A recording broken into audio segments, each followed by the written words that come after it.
कर लेते हैं focal length of eye lens.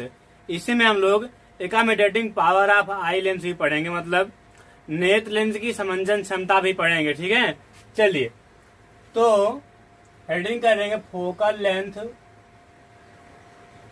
Of eye lens, focal length of eye lens and accommodating power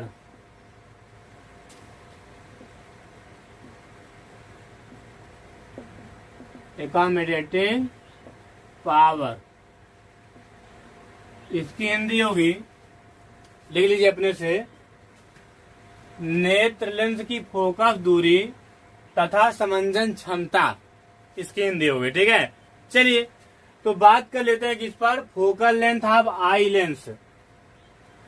तो ध्यान दीजिए, ये आपको दिख रहा है लेंस, आई लेंस यहाँ पे हम बड़े दिखाए हैं।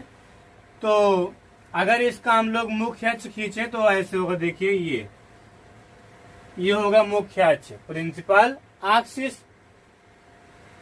तो अगर सामान्य अवस्था की बात करें हम लोग, नेत्र की सामान्य अवस्था, तो सामान्य अवस्था में नेत्र लेंस तथा रेटिना के पीत बिंदु के बीच की न्यूनतम दूरी को, ध्यान रखिएगा एक बार फिर से, नेत्र लेंस तथा रेटिना के पीत बिंदु के बीच की न्यूनतम दूरी को नेत्र लेंस की फोकस दूरी कहते हैं। कब? नेत्र की सामान्य अवस्था में। सामान्य अवस्था कब होती है? अगर आपको बहुत दूर रखी वस्तु स्पष्ट रूप से दिखाई दे रही, मतलब कि उसको आप देख रहे हैं तो दिखाई दे रही है। ठीक है, तो जान लीजिए वो अवस्था जो है वो नेत्र की सामान्य अवस्था है। ठीक, चलिए तो इसमें पहले लिख लेते हैं डिफिनीशन इसकी। सामान्य अवस्था में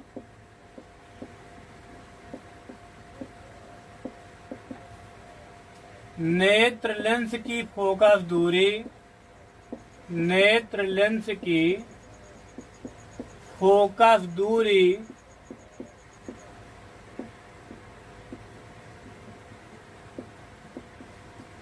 लेंस तथा रेटिना या दृष्टि पटल भी कहते हैं इसको, तथा रेटिना के बीच, रेटिना के पीत बिंदु, या ऐसा लिखिए, तथा पीत बिंदु, तथा पीत बिंदु के बीच की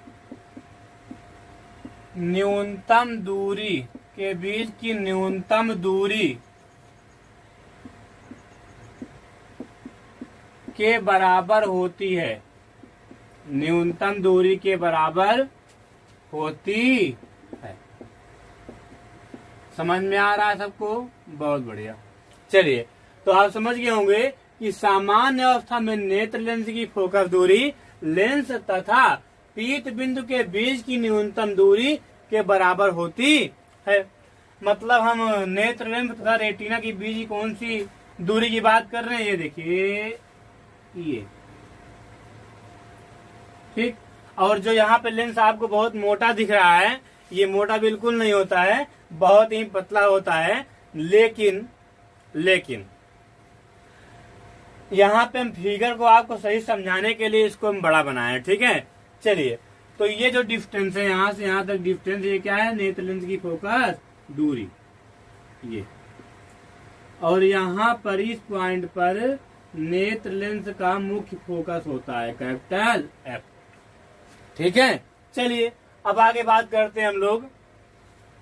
फिर ध्यान दीजिए, तो सामान्य अवस्था में नेत्र जो वस्तु की प्रतिबिंब होता है, दूर रखी वस्तु का प्रतिबिंब रेटिना के पीत बिंदु पर स्पष्ट रूप से बनता है। चलिए इसको हम फिगर से दिखा देते हैं पहले। तो आप जानते हैं कि जो दूर रखी वस्तु होती है, वहां से आने वाली प्रकाश किरणें मुख्य अक्ष के समांतर मानी जाती हैं, या अगर मुख्य समांतर नहीं होती हैं तो वे एक दूसरे के समांतर तो जरूर होती हैं। ठीक है, चलिए अर्थात अगर हम लोग ध्यान दीजिए, मान ले कि कोई वस्तु इनफाइनाइट पे रखी, बहुत दूर रखी है, तो वहां से आने वाली प्रकाश किरण क्या होंगी, मुख्य अक्ष के समांतर ये, और ये रिफ्रैक्शन के पश्चात कहाँ पे मिलेंगी, यहाँ पे, कहाँ मिल जाएंगी, यहाँ पे। जब यहाँ मिल जाएंगी तो वस्तु का स्पष्ट प्रतिबिंब पीत बिंदु पर बनेगा। कहाँ बनेगा, पीत बिंदु पर, रेटिना पर बन जाएगा। अब थोड़ा अगर आप ध्यान दीजिए, अब अगर मान लीजिए कि वस्तु बहुत दूर ना होकर पास हो, तब क्या होगा, तब आप अगर लेंस की कंडीशन याद हो, उत्तल लेंस की सभी कंडीशन आप पढ़े हो, उत्तल लेंस द्वारा प्रतिबिंब का बनना, तो वहां पे आपको बताया गया था कि जैसे जैसे वस्तु लेंस के पास आती है वैसे वैसे उसका प्रतिबिंब मुख्य फोकस के दाईं ओर बनता चला जाता है। अगर और पास लाओगे तो प्रतिबिंब और इधर जाएगा, और पास, और ऐसे ऐसे ऐसे प्रतिबिंब जो है वो दूर बनता चला जाता है। एक कंडीशन ऐसे आती थी जब प्रतिबिंब उत्तल लेंस के सामने ही बनता है, तो उस कंडीशन की बात नहीं करेंगे यहाँ पे। वैसे यहाँ पर भी वो फॉलो होगा। अगर वस्तु को आप बहुत पास रख देंगे तो स्पष्ट रूप से दिखाई नहीं देगी। ठीक है, अगर आप वस्तु को 20 से 25 सेंटीमीटर के और पास ले आए, मतलब अगर 10 सेंटीमीटर की दूरी पर वस्तु को रख देंगे तो वह वस्तु स्पष्ट रूप से दिखाई नहीं देगी। इसकी बात करेंगे अभी हम लोग। चलिए, तो बात कर रहे थे हम लोग कि अगर वस्तु को और पास लाया जाए तब क्या होगा। तब अगर इस लेंस की फोकस दूरी न चेंज हो, अगर नेत्र लेंस की फोकस दूरी चेंज ना हो, तब क्या होगा, तो आप जानते हैं अगर वस्तु पास आएगी तो उसका प्रतिबिंब मुख्य फोकस किधर बनेगा, मतलब रेटिना के पीछे बनता हुआ प्रतीत होगा। और अगर रेटिना के पीछे कोई प्रतिबिंब बनेगा तो वह प्रतिबिंब अर्थात वह वस्तु दिखाई नहीं देगी, दिखाई नहीं देगी, क्योंकि जब प्रकाश रेटिना पर पड़ता है तभी रेटिना मस्तिष्क को उसका संदेश पहुंचाती है। तो चलिए, तब क्या करें, अगर हम लोग ऐसा करें कि जैसे जैसे वस्तु पास ले आए वैसे वैसे लेंस की फोकस दूरी चेंज होती जाए मतलब वह जो नेत्र लेंस है ये अपनी आवश्यकता अनुसार अपनी फोकस दूरी चेंज कर ले, तब तो हो सकता है। तो चेंज क्या करना, मान लीजिए वस्तु को अगर पास रखा जाए तब क्या होगा, सुनिएगा ध्यान से। इस फिगर को बना लीजिए और उसके बाद ये फिगर किस कंडीशन के लिए है, जब वस्तु अनंत पर रखी हो।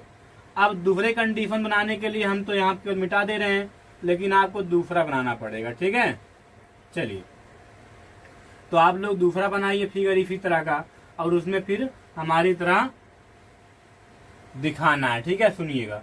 तो अब की बार वस्तु को हम मान लेते हैं यहाँ पे रखी है, वस्तु कहाँ रखी है, इस पॉइंट पर। तो अगर हम लोग रफली एक रे डायग्राम ड्रा करें तो रे डायग्राम ऐसे होगा, देखिए ये वैसे वो तले जो हम बताए थे वहां पे इस तरह नहीं था कि वस्तु पाव रखी हो तो इस तरह का कोई किरण जाती हो, नहीं। तो सुनिएगा, यहाँ केवल आपको समझाने के लिए बता रहे हैं। तो ये जो किरण है ये रिफ्लेक्शन और रिफ्रैक्शन के पश्चात कहाँ मिलेगी, रेटिना के पीछे, रेटिना के पीछे यहाँ मिलती हुई प्रतीत होगी। और जब किरण यहाँ मिलेगी तो उसका प्रतिबिंब रेटिना पर नहीं बनेगा, तो वस्तु में दिखाई नहीं देंगे, कहीं कुछ दिख ही नहीं रहा है। तो अब करें क्या, अगर ये जो नेत्र लेंस है ये अपनी फोकस दूरी को कम कर ले, क्या कर ले, कम कर ले, मतलब जो मुख्य फोकस है वो यहाँ पर ना होकर के यहाँ पे हो जाए, कहीं आगे, जितना पास हो उतना ही आगे आ जाए। तो हम मान लेते हैं यहाँ पे हो, तब आप जानते हैं तब इसका प्रतिबिंब जो है, ये अब लेंस जो है, आप फिर बनाते हैं एक फिगर, इसमें ध्यान दीजिएगा।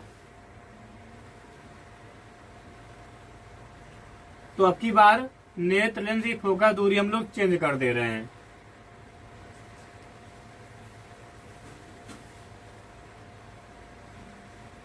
ये मतलब और थोड़ा फैल गया, मतलब इसकी फोकस दूरी कम हो गई। तो अगर मुख्य अक्ष हम लोग बनाए तो ये मुख्य अक्ष है। ठीक है, तो अगर इसकी फोकस दूरी कम हो जाएगी तो हम मान लेते हैं इसका मुख्य फोकस यहाँ पे आ गया। जब मुख्य फोकस यहाँ पे आ जाएगा तो मान लीजिए अगर यहाँ पे वस्तु रखी होगी तो उसका प्रतिबिंब जो है वो कहाँ बनेगा, देखिएगा, वो फिर से पीत बिंदु पर ही बनने लगेगा और वस्तुएं हमें स्पष्ट रूप से दिखाई देने लगेंगी। मतलब जो नेत्र लेंस होता है ये अपनी फोकस दूरी को कन्वर्ट कर सकता है। क्या कर सकता है? कन्वर्ट कर सकता है। और नेत्र लेंस के इसी क्षमता को, नेत्र लेंस के अपनी फोकस दूरी कन्वर्ट करने की क्षमता को नेत्र की समंजन क्षमता कहते हैं। क्या कहते हैं? नेत्र की समंजन क्षमता। चलिए पहले इसको लिख देते हैं कि नेत्र की समंजन क्षमता क्या होती है, एकोमोडेटिंग पावर क्या होती है, फिर आगे बात करते हैं। ठीक है, चलिए। तो नेत्र लेंस द्वारा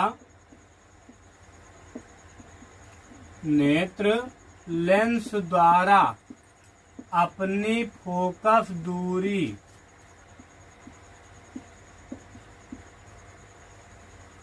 परिवर्तित कर लेने की क्षमता को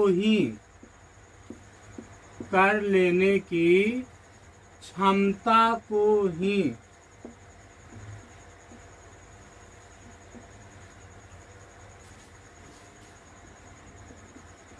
नेत्र लेंस की समंजन क्षमता कहते हैं। क्या कहते हैं? नेत्र लेंस की समंजन क्षमता कहते हैं। समंजन क्षमता कहते हैं, एकोमोडेटिंग पावर कहते हैं।